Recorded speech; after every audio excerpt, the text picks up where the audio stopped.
Despite the years, it all remains remarkably vivid. It was the last school day before a long Memorial Day weekend.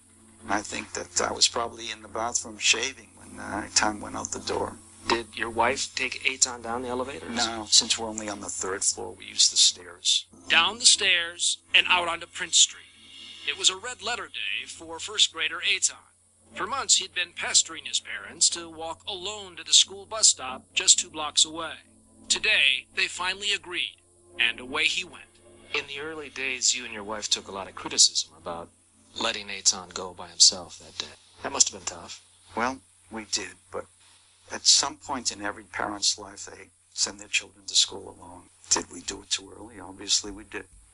It was very familiar territory. This was a very safe neighborhood.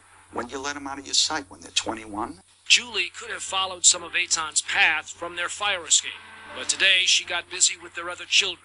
And Stan, a commercial photographer, went about his day with a photo shoot uptown. It had to be at least 3 o'clock.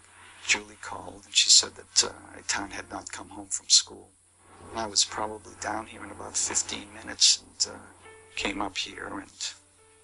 It's all still right there, isn't it? At some point he must have realized that things were going bad. And I still gag with the fear that this child must have felt. When he realized he was betrayed by an adult.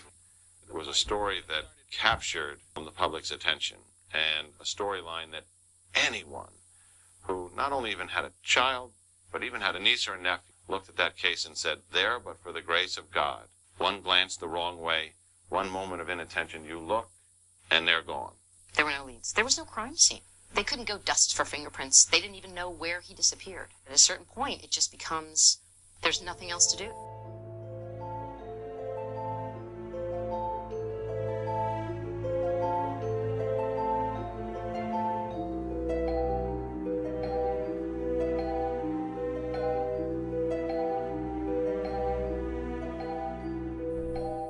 Welcome to True Crime Brewery. I'm Jill. And I'm Dick. Good evening. Today's episode, Innocence Lost, the abduction of Etan Patz. Now, Etan was 6 years old when he disappeared from his lower Manhattan neighborhood in 1979. His disappearance helped in the establishment of new legislation and new methods for tracking missing children. He was the first missing child to be pictured on milk cartons, actually. In 2010, Etan's case was reopened by the New York County District Attorney's Office. A suspect was charged and indicted, and his trial ran from January of 2015 to May 2015, and it ended in a mistrial. Jury selection for a new trial began late this September, so a couple weeks ago. So this is not only a historic case, but it is an active case, and it has a trial expected later this year. Yes, we'll have a few things to say about that. Yes, a lot of things. Yes.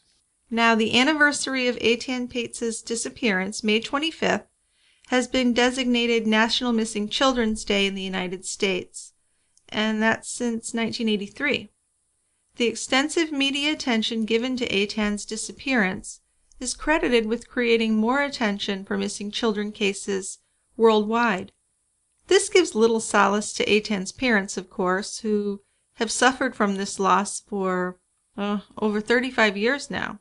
So we'll go over Etan's disappearance, the search for him, the suspects, the trials, all that in our discussion today. But, of course, first things first, let's read a couple of 5-star reviews and get our beer review before we move on down to the quiet end.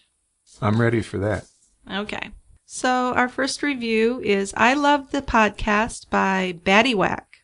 If there were more than 5 stars, I would give them. I love everything about this podcast. The voices of the hosts are soothing and appealing.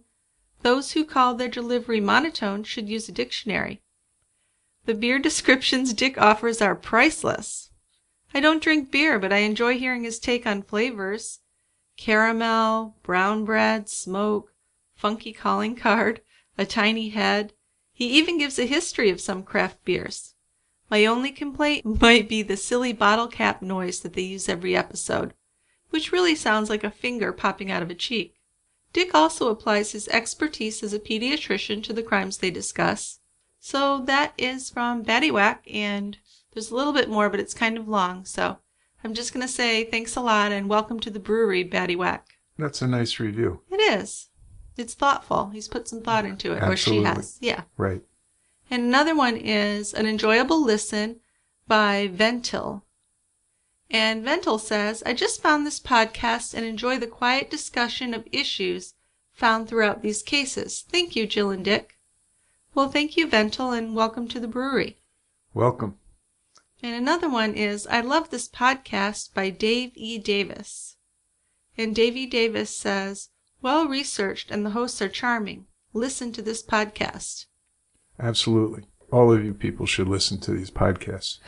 Now, Dave E. Davis, that's kind of funny because when I was in junior high, I had a huge crush on a boy named Dave Davis. So I hope it's not him. Maybe it is. Maybe it is. I don't know. It's kind of scary. Because I found him very intimidating. Everybody liked him. He was the best looking boy in the 7th grade, Dave Davis. Uh-oh. I should be afraid then. So if Dave Davis, if you're from Redford, Michigan, well, I was going to say give me a call, but don't give me a call. Wait a minute. That's funny. No, I'm sure there's more than one Dave Davis, but that's funny. So welcome to the brewery, Dave. I'm sure you're not the one I was worried about. We're pining for. So let's do the beer review, Dick. Well, tonight's beer is a New York beer. It's called Bon Bon 2X TNT Double IPA. It's a long title, isn't it? It is. It better be a good beer with all that behind it. It's a great beer. It's brewed by Single Cut Beersmiths out of Astoria, Queens in New York. Okay. So as it says, it's a double IPA, which we've talked about before. This beer is a hazy gold color with a big, huge white head that leaves lots of foamy rings in the glass. So it's a very visually pretty beer. There's a huge citrus aroma, some tropical fruit, a little tiny bit of pine. And the taste goes that way also. Grapefruit, melon, some mango. I really like grapefruit in a beer. I've noticed that. That's nice. Yeah. Yeah. And there's some that are actually grapefruit juice added. Oh. Even better. Yummy. Yeah. And there's a little late pine with Bon Bon.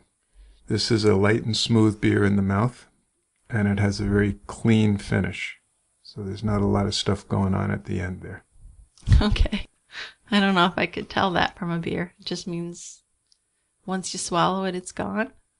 Right. There's not, no lingering aftertaste. There's nothing lingering. Okay. But it's a very nice beer, and this was sent to me by a guy from upper state New York who really likes this brewery, and okay. I agree with him. It's a great beer. Okay. And what's it called again? Bon Bon 2X TNT Double IPA. All right. Well, let's open it up and head on down. Okay.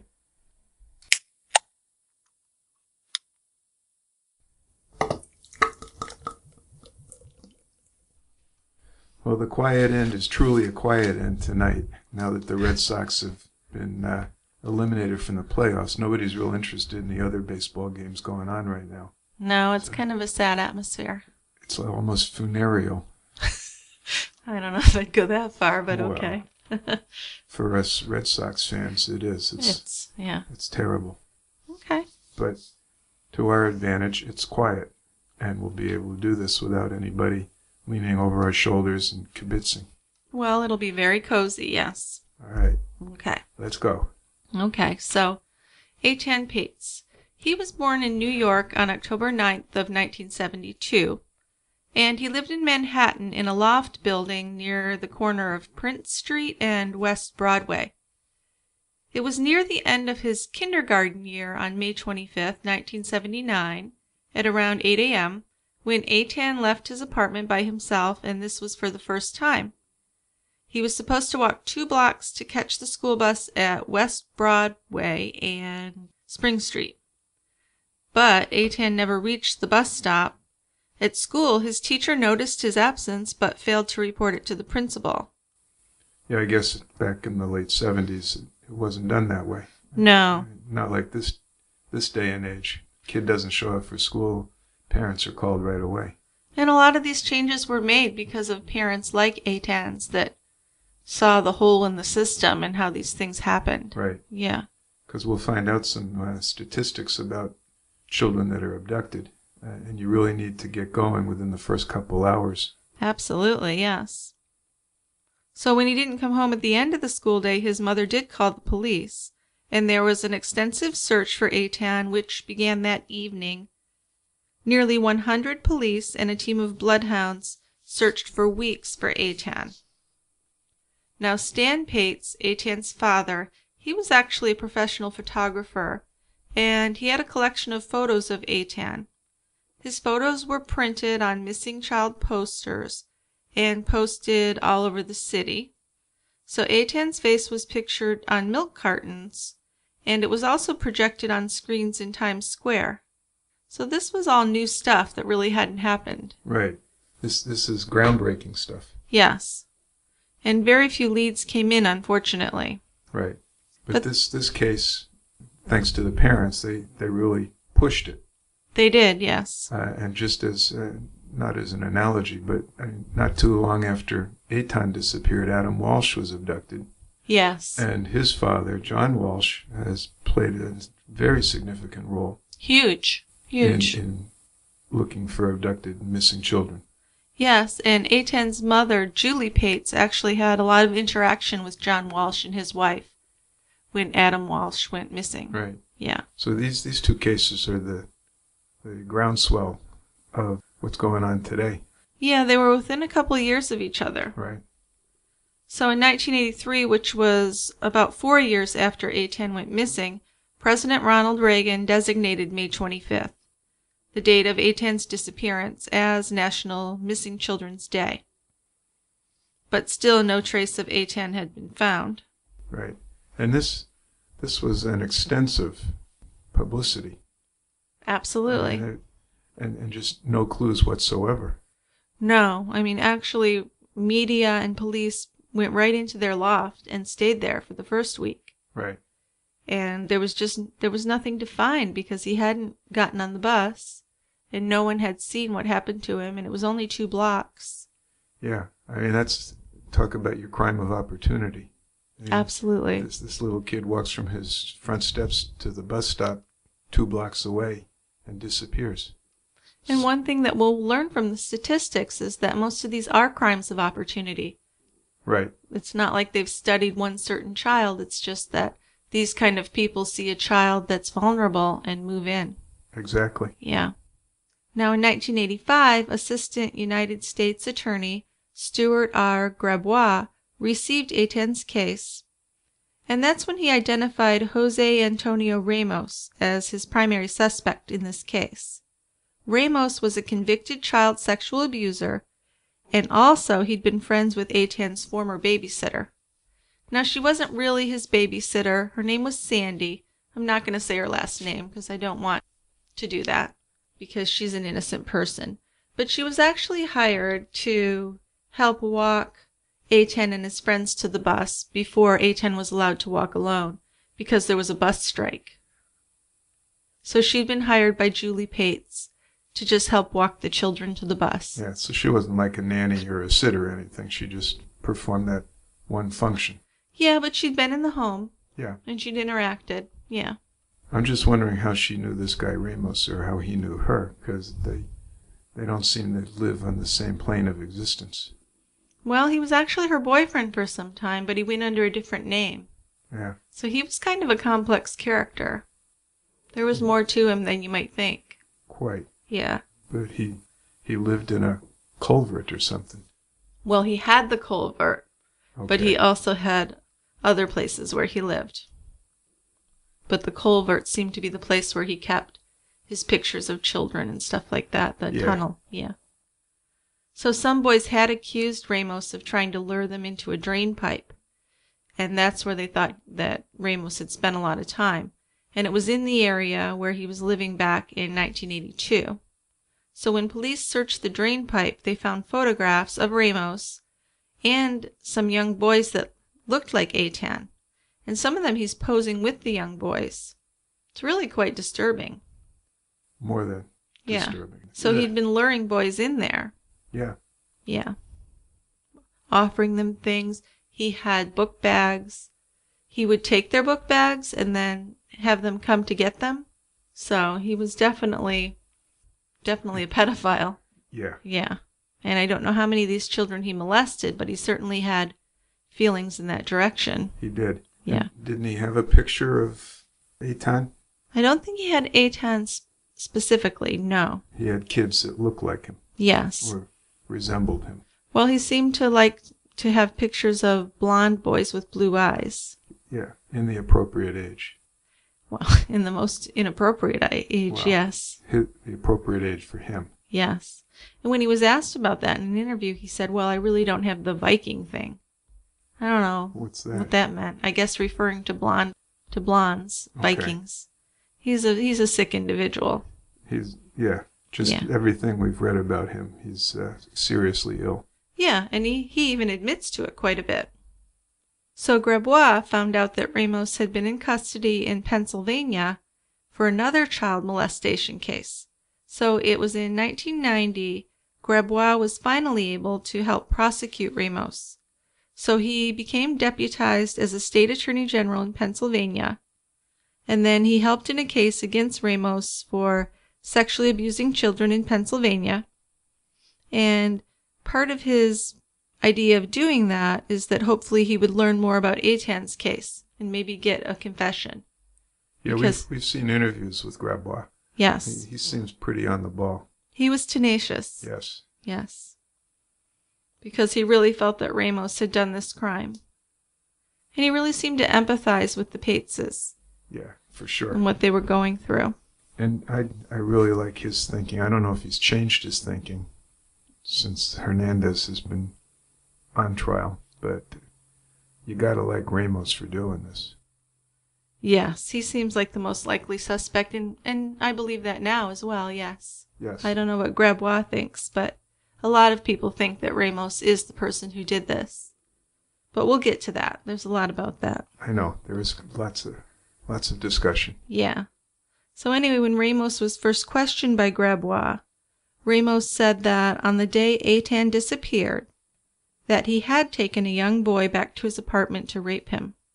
But he wouldn't specifically say that it was Etan. No, and the way that comes across is that you're not sure he was mixing fantasy with reality or what. Right, and I think though that he was clever enough to mix it that way. Yeah. Yeah, I think he was using it to his advantage to be vague about everything. Yeah.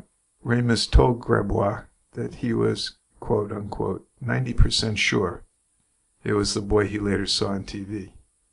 But he didn't use Etan's name. He also claimed he'd put the boy on a subway.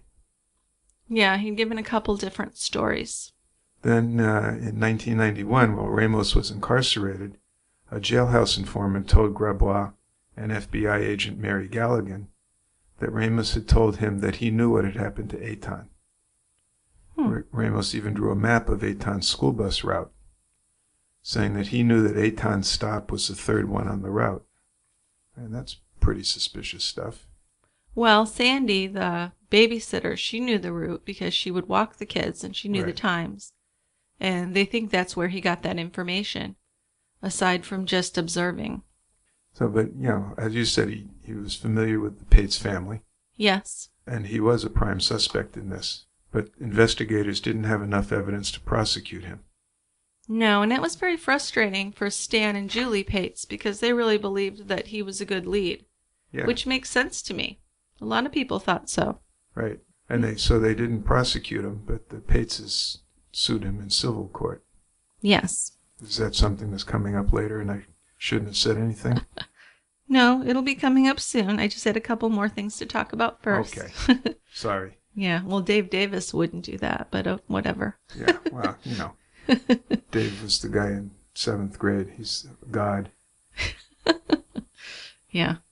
So the New York Post actually ran a special feature story on missing children in 1999, and they named Ramos as a prime suspect in Etan's disappearance in that article. So Etan was declared legally dead in 2001, and Ramos was declared to be responsible for his death. So this was when they had the civil case in 2004, but he was never criminally prosecuted for that because Ramos denied that he killed Etan. Sure. Now, he served a 20-year prison sentence in the State Correctional Institution in Pennsylvania for other child molestation charges. And Stan and Julie Patz were awarded a symbolic sum, they call it, of $2 million in this civil case. Well, sure. He had no money. He had nothing, so they weren't ever going to get one penny from him. No, and obviously it wasn't about the money. It was just about to get some court to call him responsible. They wanted him named as a responsible party. And it wasn't happening criminally, which I kind of see. I don't know. I'm not particularly fond of being critical of the police, but it seems like this was something that should have been pursued better, for lack of a better word. Yeah, I get that impression. Yeah. And I think there's some parallels between him and Hernandez in terms of their mental status. You think so? Yeah. And thinking about, well, we can't prosecute him because he didn't give a full confession. He's clearly nuts. Yeah, but just with, you know how they get confessions out of people that don't do things? This guy seems like they could have got a confession out of him if they really wanted to. I think so. Don't you think? If he's already given a 90% confession. They could probably ratchet it up to 100%. I would think if they really wanted him that they could have. I would think so. Yeah. But of course no money was ever collected. None at all. Now, interesting, I thought, was that every year, so on the anniversaries of Etan's birthday and the anniversaries of his disappearance, Stan Patz sends Ramos a copy of Etan's missing child poster. So this was up until a few years ago, obviously. Huh. So he wants to keep reminding him. Yeah, and on the back he would type, "What did you do to my little boy?" And he would send that to him. So 2 times a year, in October and May. For many years he sent him that. And the one good thing about all this is that Ramos was in prison. Maybe not for Etan, but at least he was where he couldn't hurt any children. He wasn't hurting children. Right. Now, he was released from prison in 2012, but he was arrested soon after his release. And I read about this. It was for a Megan's Law violation. He failed to register as a sex offender. Now, registration as a sex offender and community notification of the sex offender's location, those are both required under the Jacob Wetterling Crimes Against Children and Sexually Violent Offender Registration Act. That's a mouthful. It is. And Megan's Law, a federal law created in response to the murder of Megan Kenka. So for this, he was put back in prison. In when? 2012? Yes. And he's still there? Yes. Now, Etan's case was reopened in 2010, though. And in 2012, the FBI and the NYPD investigators, they did an excavation of the Soho basement. So this was at 127B Prince Street, very near to the Patz's home. And the residence had been newly renovated just a short time after Etan's disappearance. The basement had actually been the workshop and the storage space for a handyman there. So the connection here is that the handyman, Othniel Miller, was a suspect for a short time.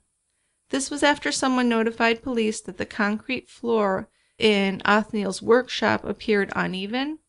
So they brought in cadaver dogs, and the cadaver dogs did react to the area as if a body may have been buried at that site. Yeah, this is many, many years after. I was trying to get some information about how long a cadaver dog could detect. Oh, yeah. But I couldn't find anything. But it just seems to me, this is over 20 years. Sure. And there's still possibly a scent that a cadaver and it's dog beneath can the pick cement. Well, obviously it's not that reliable, is it, when it gets to that point? Because it didn't turn out to be anything. Right. So Othniel reportedly saw Etan the day before his disappearance. He'd actually given Etan $1 for some chores that day. So I guess he would have kids do like little chores and give them $1. You know, like you do with kids. Oh, do that. And kids get excited. And when Etan first went missing, Othniel Miller had welcomed police into the basement and said that they could examine it. So he did say that he'd given Etan the dollar and he'd seen him the day before, but he said he'd had nothing to do with Etan's disappearance or that he didn't hurt Etan in any way. And he had no history of that. Yeah, he had nothing in his past records. No. That would indicate him being pedophilic. That's right. And as we know, the motive for kidnapping children at that age is pedophilia. Exactly. Yeah. So he wasn't a suspect at that time, but when the concrete was freshly poured, Othniel invited police to tear it up. He said, "I don't mind if you do it as long as you pay me back for it," but they declined doing that. And no sign of Etan's remains were found from the 2012 excavation of that area either. So it wasn't until 2012 that Othniel Miller was really cleared as a suspect. So over those, how many years? Over 20 years? Mm-hmm. He kind of lived as a semi-suspect with people kind of looking at him funny. Sure. And he really said that he would rather that they had dug it up back then and just cleared everything up. Of course. Well, hindsight's good, right? Yeah, but the police, they thought it was too expensive and didn't bother. So, I don't know what you say about that. I guess they do what they have to do. Yeah, it just sounds, I'm not sure. The police has never said anything about, no, we refuse to pay them. It might just be this guy's story. Well, not even just paying him, but I think there's a lot of effort and expense involved in digging up cement. Yeah. Yeah. So. And it wasn't until later that the cadaver dogs were brought in. So they had no reason, really, except that he gave Etan $1.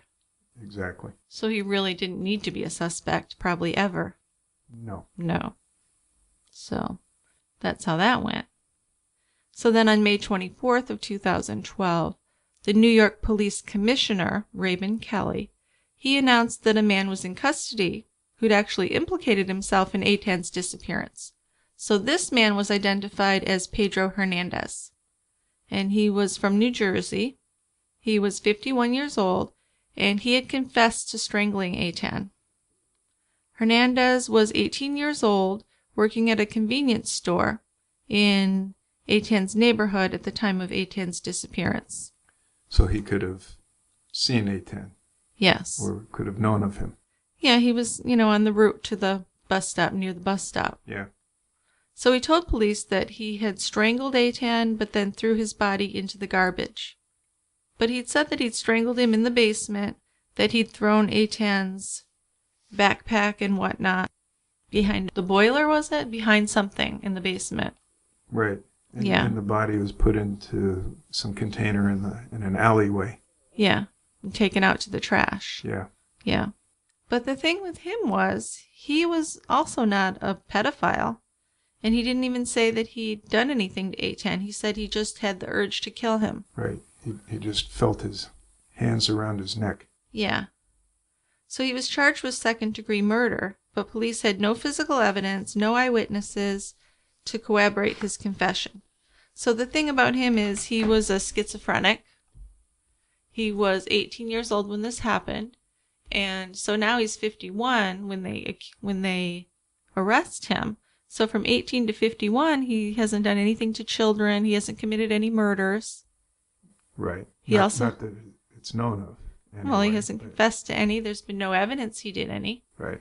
So it just seems very strange that they believed his confession so easily.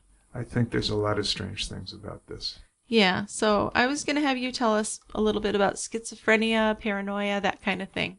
What Pedro was dealing with. He was dealing with a lot. Yeah, I thought so. And in addition to this, he has a very borderline IQ. He's got an IQ of around 70. That's pretty low. So there's a lot of things against him. Yes. And makes me wonder about the confession. But anyway, so schizophrenia is a mental disorder characterized by abnormal social behavior and a failure to understand what is real. So common symptoms include false beliefs, unclear or confused thinking, hearing voices, reduced social engagement and emotional expression, and lack of motivation. People with schizophrenia often have additional mental health problems, such as anxiety disorders, depression, and substance abuse. Yeah. These symptoms typically come on gradually and begin in young adulthood. So here this guy is 18 years old working in a neighborhood grocery. Right. It's probably when he started first having symptoms. Right. That would be about normal, wouldn't it? Right. Yeah. So causes of schizophrenia include both environmental and genetic factors. This was interesting to me. Possible environmental factors may include being raised in a city. Really? Yeah. Never heard that before. Cannabis use, marijuana use, Okay. some kinds of infections, parental age, older paternal age can be implicated in it. They saw a connection with that in autism also, so that's interesting. Right. And poor nutrition during pregnancy. Wow. Diagnosis of schizophrenia is based on observed behavior and a person's reported experiences. Unfortunately, there's no objective test you can do to diagnose schizophrenia. Sure. So you need someone who's really an expert. Right. Yeah. So how was Hernandez diagnosed? He was diagnosed by observation and listening to his stories. Okay. And I'm assuming that this was done by a psychiatrist. Yeah. Yeah. Right. So, you know, a lot of these things that are typical for schizophrenics make me think that his confession wasn't a real confession. Well, wouldn't you say that schizophrenics are kind of known for making false confessions? There's that paranoia guilt aspect, right? Well, I don't know that I'd say they're known for it. I think that, as we've said, they can mistake fantasy from reality. So that makes them vulnerable to confessing because they're very suggestive. And if you say this happened, or if they're watching the news and see something happen and someone says, did you do that? Their mind can very easily think, oh, did I do that? Maybe I did do that. Well, if you're looking at it that way, yeah. They can be kind of coerced. Sure. And the other thing was that the confession came after several hours of interrogation on this guy. Right, right. And we don't know what happened in those hours. The video cam wasn't turned on until the confession was obtained. I find that suspicious, and I don't think I'm the only one that thinks so. No kidding. Yeah. It makes me think that they worked him over for a while, figuratively, of course. Right. And broke him down, and when he was ready to confess, that's when they turned on the camera. Right. Yeah. It makes me think of Making a Murderer, Stephen Avery's nephew. Was it Dassey that his name was? Just the police had him so turned around that he pretty much said whatever they told him to. Exactly. Yeah, so I really think that can be done quite easily, especially with an IQ of 70. Oh, I mean, I'm just kind of amazed he's that so they vulnerable. decided to prosecute this guy. Well, you know. I mean, looking at it, it just seems to me like it's a loser case. Right. In other countries, if you're a minor or if you have an intellectual disability, you can't be interviewed by the police without a guardian or a lawyer. Right. So this is something that the United States has a problem with. Yeah. Yeah. So statements by Hernandez's sister Nina and Thomas Rivers, a leader of a charismatic Christianity group at a Roman Catholic church in Camden, New Jersey, indicated that Hernandez had publicly confessed to the church people in the 80s to killing a child. In the 80s, so it took him 25 years to communicate this to the authorities? I know, that's interesting, isn't it? That's another red flag. Yeah. And also his story changed a lot. It wasn't always consistent. Right. Yeah. And we always got to remember, a confession doesn't equal a conviction. Absolutely not. You need other evidence. Right. But a lot of people think, oh, he confessed. Well, that's shut. He must have done it. Of course he did it. That's just open and shut. Doesn't work that way. It doesn't. And thank goodness it doesn't, because there are a lot of vulnerable people who do confess to things they didn't do. There are. Especially under scrutiny and pressure. Yeah, we've done a couple cases like that where a confession's been obtained. Yeah. Under some form of duress. Sure. Yep. And it's not a true confession. Right. And that doesn't help anybody. No. I mean, it might fix their short-term problem of finding someone to prosecute. But it's not helping society overall to do something like that. It certainly isn't. And you're really not looking at the big picture. Now, a New York grand jury indicted Hernandez. That was in November 14th, 2012, and that was on charges of second-degree murder and first-degree kidnapping. His lawyer has stated that Hernandez was diagnosed with schizotypal. I don't know if I'm saying that right. It's the first time I've seen that word. Yeah, that's correct. Okay. Personality disorder, including hallucinations. Now, Well, I mean, that's just fancier talk for saying he's schizophrenic. Yeah. So, And like we said, he also had a very low IQ of 70, and that, I guess, is considered the border of intellectual disability. But I think that's an intellectual disability compared to most people. oh, definitely. Yeah. So why are they prosecuting Hernandez? Well, you know why. Because he confessed. Yes. And they wanted some closure to this case. Yes. So they could say, we got the guy. Right. On December 12th of 2012, Hernandez pleaded not guilty. And in April 2013, Harvey Fishbein, a defense lawyer for Pedro Hernandez, filed a motion to dismiss the case, citing that Hernandez's confession in one of the nation's most notorious child disappearances was false. It was filled with questionable claims, and it was made after almost 7 hours of police questioning, which we do not have video or audio witnessing of. So who knows what happened during that time. Exactly. I'd be just so suspicious of that. So- And yet they went ahead with the prosecution. It just seems strange to me. Right. Now, what about that when Ramos was caught with the 3 boys? Was that in 2012?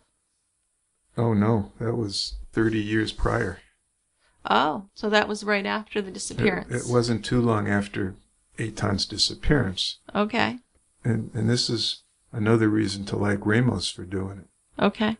There was an officer, this is in 82, an officer, Joseph Gelfand, was transferred from the New York Police Narcotics Division to Vice, the Public Morals Division. So about 1 week into this new job, he was taken around by a policeman in the pedophile unit for a ride-along. They went to Times Square and to Playland Arcade. This was described as a pedophile magnet.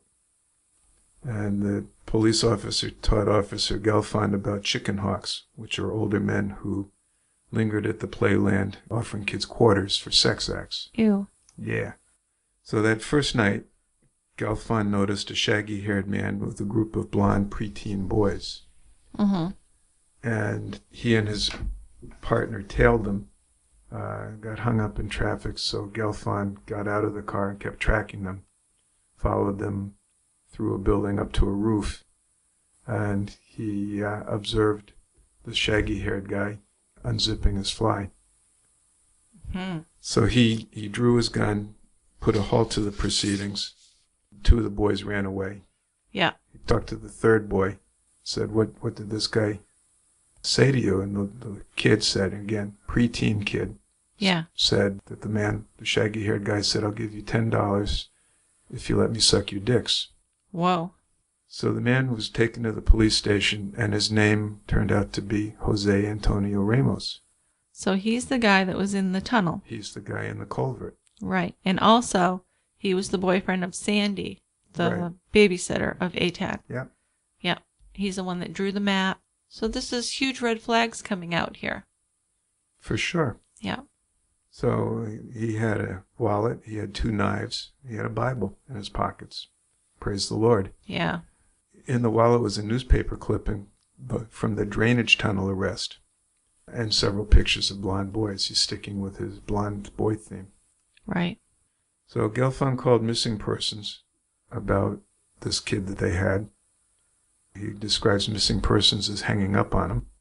Yeah, he called missing persons because he knew about the Etan Patz case. Right. And he remembered this tunnel incident. Yeah. So now he's found the guy with the pictures, and the guy was found with some actual boys Right. trying to do a sex act. Think you could do something with that. So he finds that significant, right? Right. Yeah. And this is prior to Ramos moving to Pennsylvania and being arrested and imprisoned down there. Okay. This is before all this happened. Right. So he doesn't hear anything for a long time. He Right. eventually called the DA's office, inquiring about the case against Jose Ramos. Found out that the case had been dismissed. Yeah, he'd been released. He'd been released Yeah. because none of the victims responded to the subpoenas or letters from the DA's office. Sure. And no one had even bothered to call or visit the victims' families in person. So the DA's office was negligent, and the police were negligent in following up on this. So nothing happened with it. Nothing happened with it. No. And the thing is with these families, not to be judgmental, but from it seems like these people were not the most diligent of families, because the youngest boy who was left behind with Ramos was 9. It was 10:30 at night. He was out roaming the streets at the arcade by himself with other boys, I guess, not by himself, but with other children. Yes. So it makes you think that maybe his parents weren't as on top of things as they could have been. Well, that's an understatement. Well, I'm trying to So- be very fair here. No need to be. Okay. I mean, they should I mean, have they were their- negligent. Yes, they were they- definitely negligent They should have parents. their parental rights terminated. Yeah. So, But that's tough to do if no one ever responds. sure. But if they don't respond, don't you think someone should go to the home and say something? Oh. Did anyone interview the parents? Never. They must have had to come to pick up their 9-year-old at the station. What happened with that? Nothing. It's just really odd, I think, that it wasn't It's- followed up on. It's A lot dismaying. more could have been done. Yes. It's upsetting, yeah. So it was May 2013 that the Manhattan State Supreme Court Justice Maxwell Wiley ruled that the evidence was legally sufficient to support the charges against Pedro Hernandez in this case. So that case against Pedro Hernandez moved forward. He also ordered a hearing to determine whether the defendant's statements could be used at trial. So there was a hearing in September 2014 about whether Hernandez's statements. Now, these were statements made prior to police reading him his Miranda warning.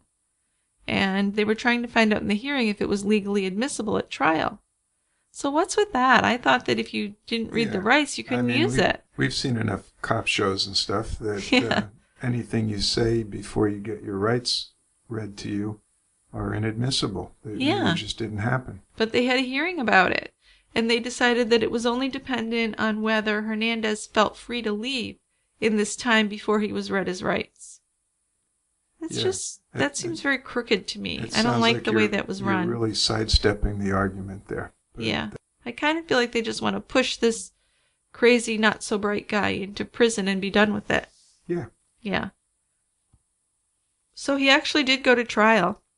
And this is based on only his confession, nothing else, right? Is there anything else? There's not, well, the testimony of the preacher and his sister That he had confessed. that he had confessed. But other than the confession, Right, there's nothing.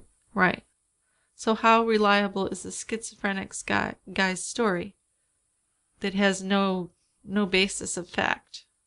Well, That you're gonna... as his attorney said, there's no reliability in it. Yeah, You can't even begin to believe this I don't statement. believe it at all. So the trial began in January of 2015, so not that long ago. And after jurors were deadlocked, they were deadlocked 11-1 for conviction. So that just scares the hell out of me. So 11 Yeah, of these people were ready to convict him. 11 people. Yep. I think they started off with 6-6. 6-6 and Yep. then 9-3 and then 11-1. Right. And the one holdout wasn't going to change his vote. And I love him, let me just say. We're Well, going to go he- into that, but I had a lot of respect for this guy. Yeah, because he was under intense pressure from his jury mates Yeah, to change. but he was very reasonable and he made sense. He certainly does. So this 11-1 deadlock, it resulted in a mistrial, and that was in May of 2015. So this one holdout who we're in love with was interviewed on the Today Show, and he made some incredibly valid points. He certainly did. So I don't know who the interviewer was. I've seen him before. Do you know what his name is on the Today Show that He's like a young Matt Lauer. No, I Yeah. don't. So he kept asking him, well, how could you do it? What were your reasons? Over and over again. Felt like he was hounding him. It was ridiculous. He was, because Yeah. he was asking the same question time and time again. Because this guy was very clear. Right. So his name was Adam Siros. So reasons not to convict Hernandez, which he'd been asked over and over, and he gave some very clear reasons.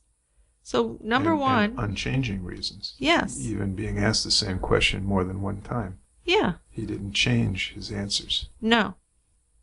So he said that the interview was not recorded until the actual confession was recorded. So that's a point, Right. which we've brought up. Also, Hernandez had a low IQ, so he really should have been supervised by an attorney or a guardian or someone. He should have. He shouldn't have been left to these smart, intimidating detectives, right? Right. And also that he has schizophrenia. And also that a question of his was that would he kill at 18 years old and then have no other violent crimes up until he's 50? For 30 years. Yeah. It doesn't seem very likely. Not in the least. Now also a big one is no physical evidence. Yeah. Well, I'm less inclined to be that critical of that part because many, many years have gone by. I wouldn't expect to find any physical evidence, really. Well, no, you wouldn't in the current times, but back when it happened, a schizophrenic shouldn't be that organized and that clean about something like this. He said that he'd thrown the child's things behind something and that he'd put him in the trash. And they never found any backpack or body or anything. No. I mean, it's not that easy to kill someone and hide the body and never have anything connected to you. Sounds very difficult to do. An intellectually disabled or borderline intellectually disabled schizophrenic 18-year-old. What are the chances that he's going to commit this crime where he never gets caught? Or even questioned? Hence no physical evidence. Right. And each year that goes by, there's going to be less likelihood of finding any physical evidence. Yes. So. Yes, that seems like that's a train that is pulled out of the station a while ago. Exactly. Another big one to me is the idea of motive. What was his motive? Well, you can turn that schizophrenia argument around and say that there wouldn't have to be a motive. It's just an impulse in his brain. So I don't think that's a strong argument. I think the other things are quite valid. I think so. I think that if you're a schizophrenic and you're leaning towards violence, odds are that you're going to perpetrate that violence against someone in your life that you know. Right. You're not going to randomly pick up a child. Well, you might, but it's not going to be a one and done deal. If you're a schizophrenic who's prone to violence. Yes, and when someone kills a child like that. Perpetuate that violence. Yeah, but usually there's a sexual motive when someone kills a child like that. Usually, yes. Far and away, usually. Okay. So also, searches of the basement where he worked and of his home revealed nothing. And his stories and confessions over the years were inconsistent and unreliable. So, for example, he'd said a couple of times that he'd killed a dark-skinned child. Well, Etan was not at all dark-skinned. He was the fairest of fair. Yes. So this Adam Siros, the holdout juror, he stated that ultimately I couldn't find enough evidence that wasn't circumstantial to convict Hernandez. Right. And I would argue that there wasn't even a lot of circumstantial evidence. No, I think that's a valid argument that things changed and there wasn't enough evidence of any kind. Right. So just the confession, really. We get back again to why did you guys prosecute that case? Yeah. But Siros, he's a healthcare consultant, and he also said that he thought the mental illness plea for Hernandez had not been fully explored as it could have been. So he really didn't think they addressed that enough, the defense team. Right. Yeah. So while the double jeopardy clause of the Fifth Amendment typically prevents a person from being tried more than once for the same crime, declaring a mistrial allows a retrial if there was manifest necessity to stop the court proceedings. So my limited understanding of manifest necessity is that it characterizes the burden of the prosecutor, that he must shoulder it in justifying a retrial according to Cornell's annotated Constitution. So this means that in cases of hung juries, the double jeopardy clause may not apply. So it seems very gray, very bendable. Well, I guess it is a little bit, but, he wasn't acquitted. It was just a hung jury. Right. But So- at that point, prosecutors could have decided not to prosecute, not to go forward. I mean, that's the easy answer, is to say, we got a hung jury. We don't have a real case. We'll just drop it. Right. But they're looking at 11 people to 1, and I'm sure they're thinking, we just get a better jury this time, and we can do it. And to me, that would mean let's get a more ignorant jury. Well, that might not be the polite way of putting it. No? They just want a jury That's more pliable more and easily pliable. influenced Yeah, I mean, to their way of thinking. they yeah. almost got it the first time. Which is scary to me. Except for this guy Sirois. I mean, otherwise they had 11 out of the 12 They did. voting for conviction. Mm-hmm. So I'm And what if sure this- they're thinking, well, all we need to do is find one person to replace this holdout, and we got him. But if this Adam Sirois had said, well, fuck it, everybody else thinks he's guilty, and I want to go home, which most people probably would have done. They'd be done by now. Yeah. I think most people would have given in to that kind of pressure. Yeah. But I'm sure that's why they're continuing to pursue it. Yeah. I mean, there really isn't a case. I don't think so, but a lot of people do. Actually, Stan and Julie Pates believe that Pedro Hernandez killed Etan. Well, again, I know how grief-stricken they are and have always been, but they're grasping at straws. They also want to see someone held responsible for it. Well, they really And- want to put it to rest, yeah. And I don't blame them at all, of course. I don't either. But No. I don't think they're right in assessment of Hernandez. Sure, but I'm sure they're influenced by the prosecutors as well, telling them that of course he's guilty and supporting that idea. Sure.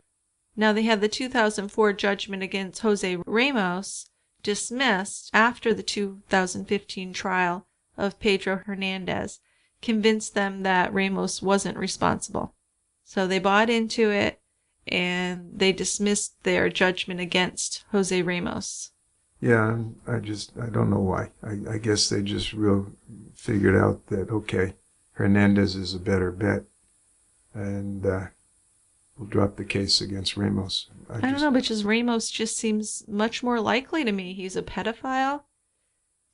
He knew people. He knew the babysitter. He knew where Etan's bus stop was. Right. He almost confessed, right? He came kind of close to confessing. Yeah, kind of. He did say that he'd murdered a child and raped a child at one point Yeah. who looked like Etan. And he's a convicted pedophile. Yeah, yeah. So, So to me, he's much stronger suspect. yeah, I mean, he's got the history. He's got almost confession. Right. He's got the opportunity because he knows the family or knows of the family. He's got much more motive than Hernandez. Yeah. Yeah. Right. Now, one of the disappointing things was that when the defense wanted Jose Ramos to come in and testify, he said he would just plead the fifth, so that didn't help them. No. Although I think I might have brought him out just so the jury could have seen him do that. Yeah, and have you seen his picture? I mean, he looks Well, I've wild. seen him. I've seen a lot of them. I've seen interviews, pictures. Yeah, In his recent pictures, he really looks terrifying. he does. Yeah. So I thought it might have been worthwhile to bring him out anyway. It might have been a good move by the defense. Yeah. Even if he takes the fifth, he's just so wild looking and feral. Well, and if he's up there to testify, aren't they allowed to bring up things? Like, even though he's going to say, I take the fifth, they could work things into their questions that would show the jury how he is a likely perpetrator. Right. Yeah. So I think it might have been a good idea to bring him in. I don't think it would have hurt. No. So Stan Patz said that We are frustrated and very disappointed that the jury has been unable to make a decision. The long ordeal is not over. This was in May 2015. He said, I'm so convinced that Pedro Hernandez kidnapped and killed my son. His story is simple and it makes sense. But I say, does it really? Yeah, I mean, again, he's told more than one story. The details change a little bit each time. Right. So I don't know how you can be convinced based on conflicting stories, or maybe not conflicting stories, but changing stories. But I really can't think of any other case where someone grabs a child and just kills them right away and gets rid of their body. Usually they do something to the child. I mean, it's horrible to think of, but usually that's what happens. Well, yeah. Yeah. Usually they're abducted, sexually abused, and killed. And this takes place from some studies within 3 hours of the abduction. Right. The typical child abduction is taken, raped, and killed in 3 hours. Yeah. Well, as long as you brought it up, why don't we go into your statistics on missing children and childhood abduction? I know you have some stuff there. Just a little. I mean, there isn't that much that we haven't really talked about. I think the first thing is that the murder of an abducted child is a rare event. Now, they say, and this is from 2 or 3 years ago study, 100 incidents in the United States per year.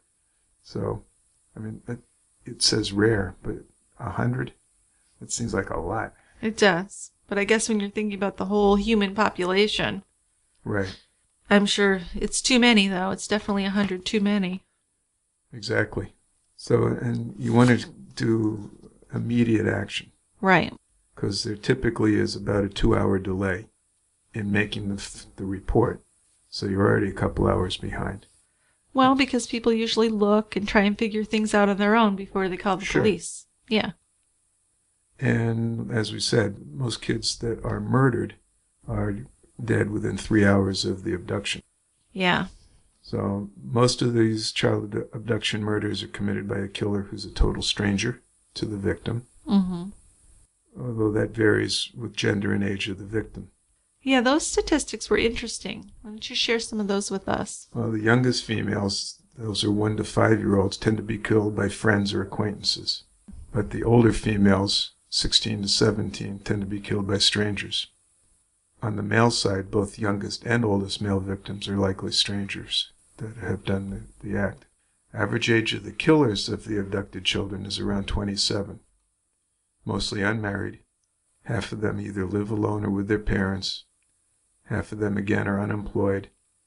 The employed ones are generally working in unskilled or semi-skilled labor occupations. Yeah. Most of them have prior arrests for violent crimes, with slightly more than half of these prior crimes committed against children. So there's a Okay. history, which Hernandez doesn't have. Right. And Hernandez would have been 18 at the time of this. Right. Yeah. So, crash, I'm making noise, sorry. I found this part interesting. Once the murder investigation has begun, the name of the killer is likely to be in the investigative file within the first week. Yeah, I found that really interesting.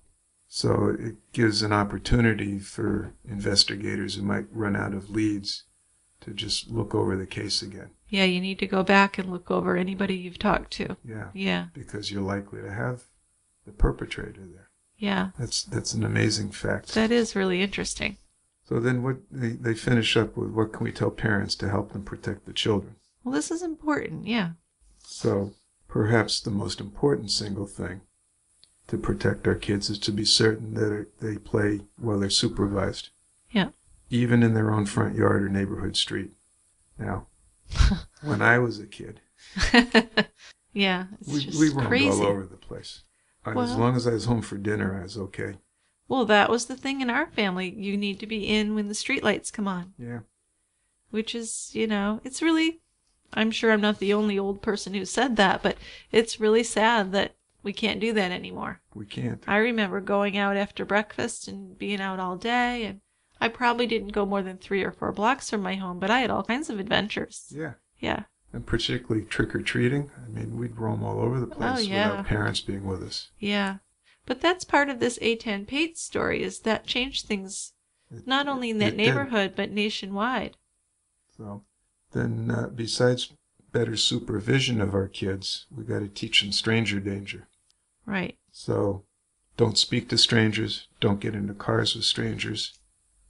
Probably should even carry it a step further, not to even approach a car, whether the occupant of the car is a stranger or not. Well, that's a big what they thing. Say. Because even if you don't get in, kids have come close to the car and they get grabbed and pulled in. They get snatched, right? Yeah. Yeah. So and you need to be aware of strangers' unusual behavior in the neighborhood. Write down descriptions of people, vehicles, license numbers. A lot of abductions might be witnessed by people that aren't aware they're witnessing a crime. I found that interesting, yeah. People might think it's a parent just disciplining disciplining an unruly kid. Right. But it might actually be an abduction. Right. And then I think that the final thing was if you can't find your child, call the police right away. Don't spend valuable time looking for the child on your own. Right. Call the police before you call all the neighbors and go look around. Right. Just call them right away. Call them right away. Yeah. Well, that's good advice. But I found that really fascinating that the person has probably already been talked to by police. Yeah. Yeah. Because most of them take place in the neighborhood. So the perpetrator usually lives near the abducted child. That's true. Well, it was only a few days ago, October 6th. What's today, the 11th? Yeah. Yeah. October 6th, jury selection began for the retrial of Pedro Hernandez. So there was a mistrial, but now they are going to retry him. They are. So an estimated 90% of 120 prospective jurors appearing last week said they had concerns about their availability to hear the trial, which is expected to last until late January 2017. According to the New York Times, the group began murmuring as soon as they heard the case was about the 1979 abduction of Etan Patz. Yeah, I'll bet they were. I mean, I don't know if it's a bad thing about me, but I would be excited. I'd want to be in on that. I'd want to be a juror. Well. Because I think it's fascinating and I'd like to be able to have my opinion be part of it. Possibly. But it's also tremendously time consuming. Yeah. I mean, the initial trial lasted how long? 3 months? 5 months. 5 months. Yeah. So that's an awful long time to be a juror. It is. And not be doing your field of work. Yeah. Well, I guess for me it'd be more interesting than my field of work. Well, sure. I'd still have to do podcasts in the evening, but I think I could commit to that. Yeah. And then some actually... They wouldn't pick you anyway because your opinion wouldn't agree with what the prosecution wants in their juror. Yeah. They'd say, have you heard about it? I'd say, yes, and let me tell you. Right. Let me tell you what I think. So they'd boot your ass out pretty quickly. Yeah. Now, some people actually groaned when they heard that the trial would probably last until January 2017. But now Judge Wiley, he told the potential jurors that sitting on the trial would likely be one of the most significant events in their lives, and they would almost never be bored. And I agree with him. I think that jury duty is not only our responsibility, but it's fascinating. It's important. I totally believe in jury duty. I could be a full-time juror. I like it. Maybe you should do, you could be one of those jury pickers.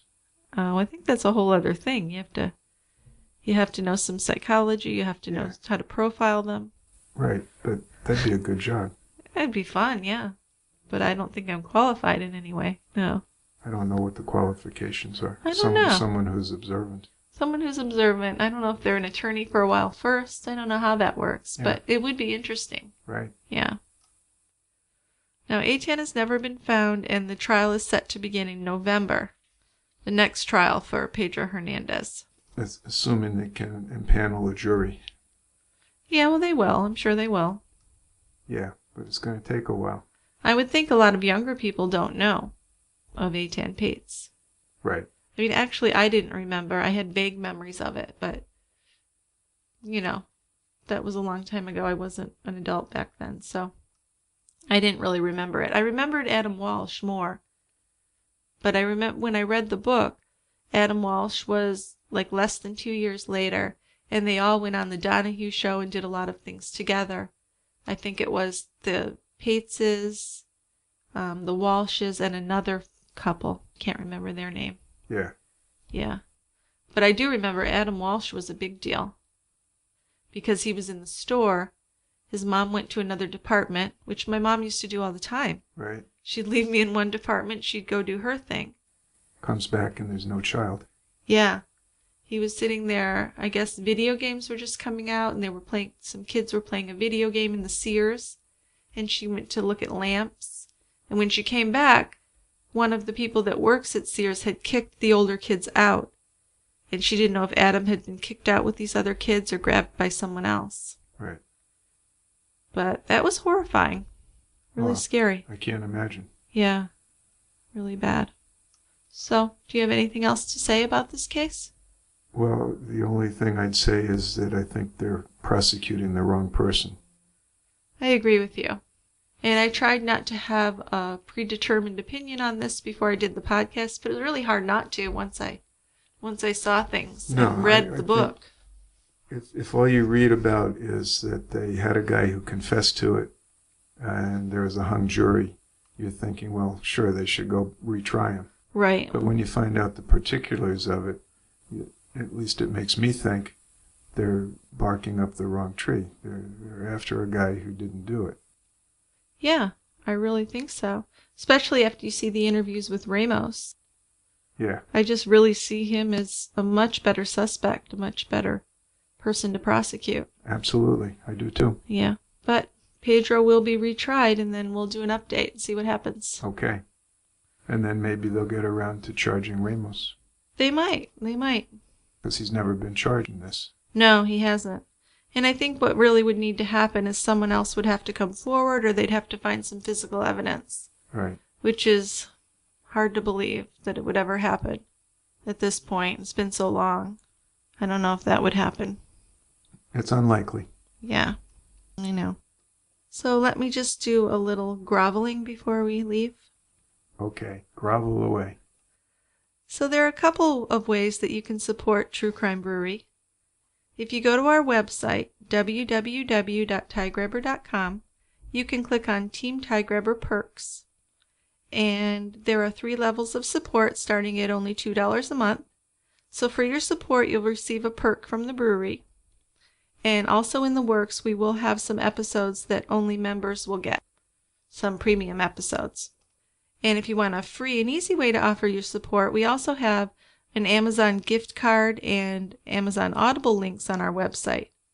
And also on the front page, if you click on Shop at Amazon and support Tiegrabber, anything that you buy on Amazon that you'd normally buy, they'll kick back a few pennies to us from your purchase without you spending any additional money.